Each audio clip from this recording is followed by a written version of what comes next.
Saludos a todos amigos en todos los canales ucranianos de Telegram, así como en los europeos. Por cierto, se difundió información de que la Unión Europea va a imponer restricciones para los hombres en edad de reclutamiento que reciben protección temporal. Pero desde el principio esto no se presentó desde el ángulo correcto, porque al principio se difundió información de que se les quitaría la protección, incluso a aquellos hombres que ya están bajo protección temporal.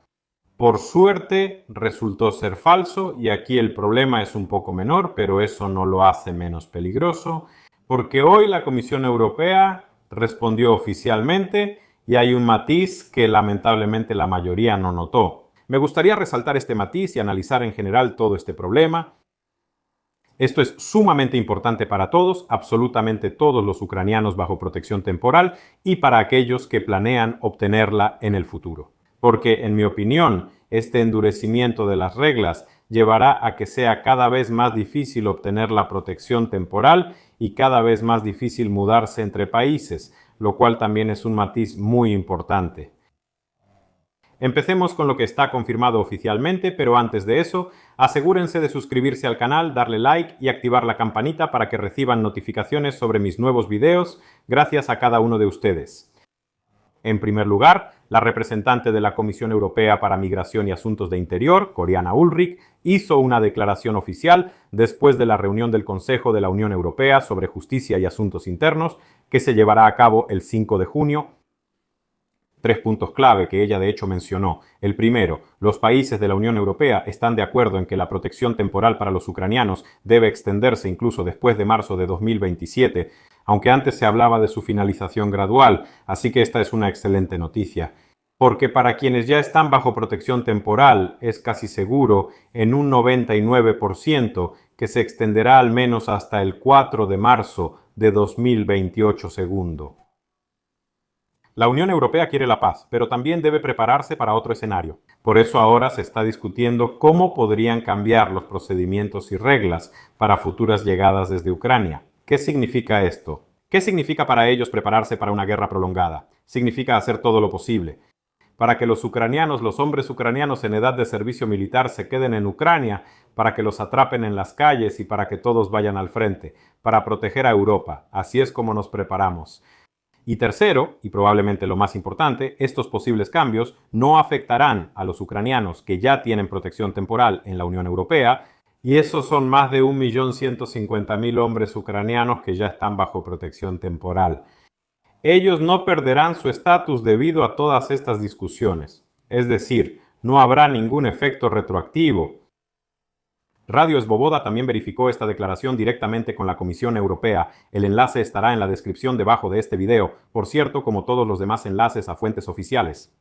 Ahora bien, ¿qué está pasando realmente en este momento? Porque aquí hay dos cosas fundamentalmente diferentes que los canales de Telegram mezclaron en un solo tema. La primera cosa son aquellos que ya tienen protección temporal. Esta se mantendrá, continuará, lo más probable, después de marzo de 2027. Ulrich lo confirmó directa y claramente. No habrá ningún cambio para quienes ya están en el sistema. La segunda cosa son las nuevas llegadas en el futuro. Y aquí es donde hay discusiones reales y serias. La publicación Euroequipe difundió un documento interno del Consejo de la Unión Europea, donde entre las opciones que se están considerando está no otorgar protección temporal a los nuevos solicitantes de sexo masculino en edad de movilización, después de un posible cambio en las reglas. ¿Saben? Este es un momento muy importante, porque uno podría pensar, ¿y qué? ¿Verdad? Pero quiero recordarles que tenemos ese concepto de salir de Ucrania por las montañas, ¿verdad? Y en este caso la Unión Europea de hecho está cerrando esa posibilidad de su lado. Y sobre esto incluso quiero hacer un video aparte. Entonces, ¿qué pasará con los hombres que salgan de Ucrania fuera de los puntos de control, cruzando montañas, cruzando a nado el Tisa y así sucesivamente? Si quieren ver ese video, porque en realidad va a ser muy fuerte y eso ya será del lado de la Unión Europea, no del lado de Ucrania. Así que, a quien le interese ese video, escríbalo en los comentarios, yo lo haré sin falta. Paralelamente, Polonia apoya oficialmente este mismo enfoque. Los diplomáticos polacos insisten en que negar la protección automática a los hombres en edad de reclutamiento es justo y así debe ser. Es decir, de hecho, ahora los refugiados ucranianos se dividirán en un antes y un después, antes de que implementen esto y después de que ya lo hayan implementado. Si esto será a partir del 4 de marzo de 2027 o si lo implementarán antes, todavía no lo sabemos. Eso es. Pero esto también es crítico porque es solo una de las opciones sobre la mesa. Aún no es una decisión tomada y cualquier cambio oficial requiere una propuesta formal de la Comisión Europea. Todavía no existe tal propuesta públicamente, tal vez aparezca hoy o mañana, así que asegúrense de suscribirse al canal para no perderse el nuevo desarrollo de los acontecimientos. Definitivamente también haré un video aparte sobre esto en el canal. Dale. A continuación, cómo los canales de noticias de Telegram manipularon estas cuestiones ayer y anteayer. Aquí hay que hablar de esto porque se generó mucho pánico. Los canales de Telegram informaron así y afirmaron que Polonia ya pasó de las declaraciones a la acción, que los hombres de 18 a 60 años ya no reciben protección temporal colectiva automática. Pero eso no es verdad, y aquí está la razón. Polonia realmente cambió las condiciones para los ucranianos, pero no canceló la protección temporal para los hombres. Lo que hizo fue implementar condiciones más estrictas para recibir pagos y servicios sociales. Son cosas diferentes que tienen que ver directamente con la estancia legal en el territorio de Polonia. Entonces Polonia no lo cambió, al igual que ningún otro país que forma parte de la Unión Europea, porque en este momento la protección temporal sigue vigente y estará en vigor hasta el 4 de marzo de 2027. Eso es, ya no reciben protección automática y reciben protección, pero con nuevas condiciones. Estas también son afirmaciones fundamentalmente diferentes, porque la primera significa que no se puede obtener protección de ninguna manera, y la segunda significa que se deben cumplir ciertas condiciones. También se afirmó que Merz, sí, el canciller de Alemania, declaró abiertamente que apoyará las restricciones a la entrada de hombres a la Unión Europea. Tampoco existe una cita textual así. Existe una posición general de Alemania sobre que sería bueno limitar todas las posibilidades para los hombres ucranianos en Europa, pero, de nuevo, esto es solo una posición. Y de nuevo, esto no corresponde a lo que se escribía en los canales de Telegram. Además, el mecanismo del pánico en todo esto es muy simple. En primer lugar, es un documento interno del Consejo de la Unión Europea con opciones para el futuro que se considerarán más adelante. Diferentes canales de Telegram y varios medios ucranianos, por extraño que parezca, lo utilizan como si fuera un hecho presentado. Y lo utilizan para, no sé, trabajar para la audiencia interna y para que probablemente los que están en Ucrania aplaudan y digan qué bien que a esos malditos europeos los van a enviar a Ucrania a la guerra, para que aquellos que ya viven en Europa también la pasen mal, igual que nosotros aquí.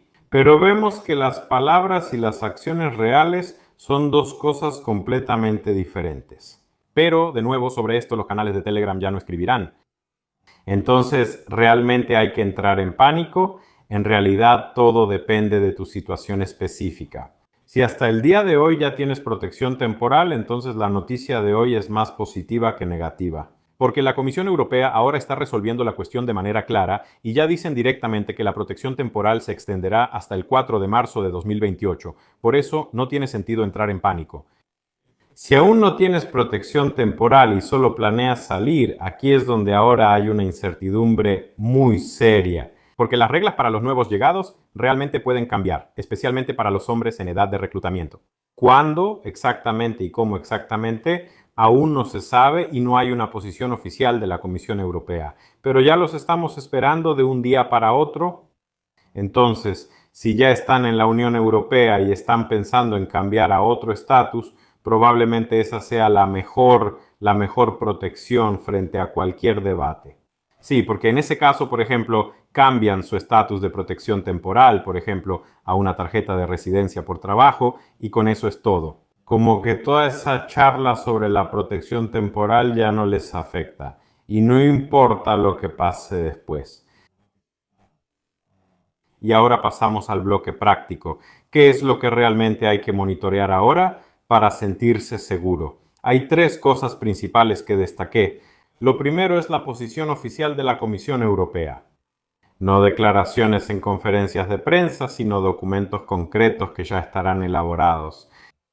porque precisamente esta posición jurídica oficial será la que determine si algo cambiará para los ucranianos en Europa o si todo seguirá igual. Cualquier declaración, cualquier declaración que se haga ahora, incluso por representantes oficiales, son solo suposiciones hasta que no haya firmas en los documentos correspondientes. Lo segundo es la reunión del Consejo de la Unión Europea en julio y agosto. Después de la propuesta oficial, los países miembros votarán y ahí es cuando quedará todo claro. Y lo tercero es la posición específica de su país. Polonia ya ha expresado su posición, sí, y sabemos que ahora están transfiriendo a todos a la tarjeta Zucker TZUKR. Chequia, en principio, también ha expresado su posición, pero Alemania, donde hoy en día se encuentra la mayor cantidad de refugiados ucranianos, aún no ha confirmado ni el apoyo ni la exclusión de los hombres de las nuevas solicitudes. Así que esto también puede variar de un país a otro, y literalmente, justo ahora. También leí información sobre que el Ministerio del Interior de Austria, por ejemplo, informó que ellos apoyarán la exclusión de los hombres ucranianos de la protección temporal y que a los ucranianos recién llegados en edad de reclutamiento no se les otorgará protección temporal. Es decir, habrá que elegir otro país que no sea Austria o inmediatamente buscarse algún otro estatus. De hecho, la regla principal sobre la que quiero recordarles es que deben verificar toda la información que leen, ven o que alguien les cuenta en Internet al menos 10 veces. Entren a Google, usen Google y busquen la información en otras fuentes también, porque normalmente vemos que los canales ucranianos de Telegram presentan la información de manera muy parcial. Normalmente se presenta como que todos los que están en el extranjero son unos malditos evasores y no ucranianos, y que los que viven en Ucrania son los verdaderos ucranianos, y que los verdaderos ucranianos solo pueden estar en Ucrania, y que los que están en el extranjero ya no son de los nuestros. Pero si los reunimos a todos y los devolvemos a la fuerza a Ucrania, eso sería una victoria increíble. Pero vemos que todo esto, en mi opinión, es trabajo para el consumidor interno, para desviar la atención de los temas de corrupción, para desviar la atención de los escándalos de corrupción que están surgiendo, la impunidad, la busificación y así sucesivamente. Y por cierto, en medio de todo esto, de todas estas conversaciones sobre los ucranianos en el extranjero, silenciosamente bajo el ruido, el gabinete de ministros de Ucrania rechazó la propuesta de imponer una prohibición de fianzas para los principales corruptos. O sea, hubo una propuesta de no darles la posibilidad a los principales corruptos de salir bajo fianza, sí, y así evitar estar en la cárcel preventiva. Pues, y eso en realidad durante la guerra, en mi opinión, es una idea muy buena, porque vemos que absolutamente todos los principales corruptos que deberían estar en la cárcel preventiva mientras se lleva a cabo la investigación, ahora están todos en libertad. Porque juntaron un poco de sobornos, unos 100, unos 150 millones de grivnas, reunieron en unos días y salieron libres. De hecho, hubo una propuesta de no dejarlos salir de la cárcel para que supieran que no podrían sobornar con un pequeño porcentaje de sus sobornos, pero fue rechazada. Pero vemos que de esto tampoco nadie habla en ningún lado, porque ahora todos solo están difundiendo información sobre qué pasará con los ucranianos en el extranjero, o sobre el ataque desde Bielorrusia, del que por cierto vemos que ya todos se han olvidado. La última semana ya no se planea ningún ataque desde Bielorrusia contra Ucrania. Así que amigos, esa es la historia que tenemos. ¿Qué piensan al respecto? Escriban en los comentarios, será muy interesante leer su opinión. Les deseo a todos un buen día. Hasta la próxima.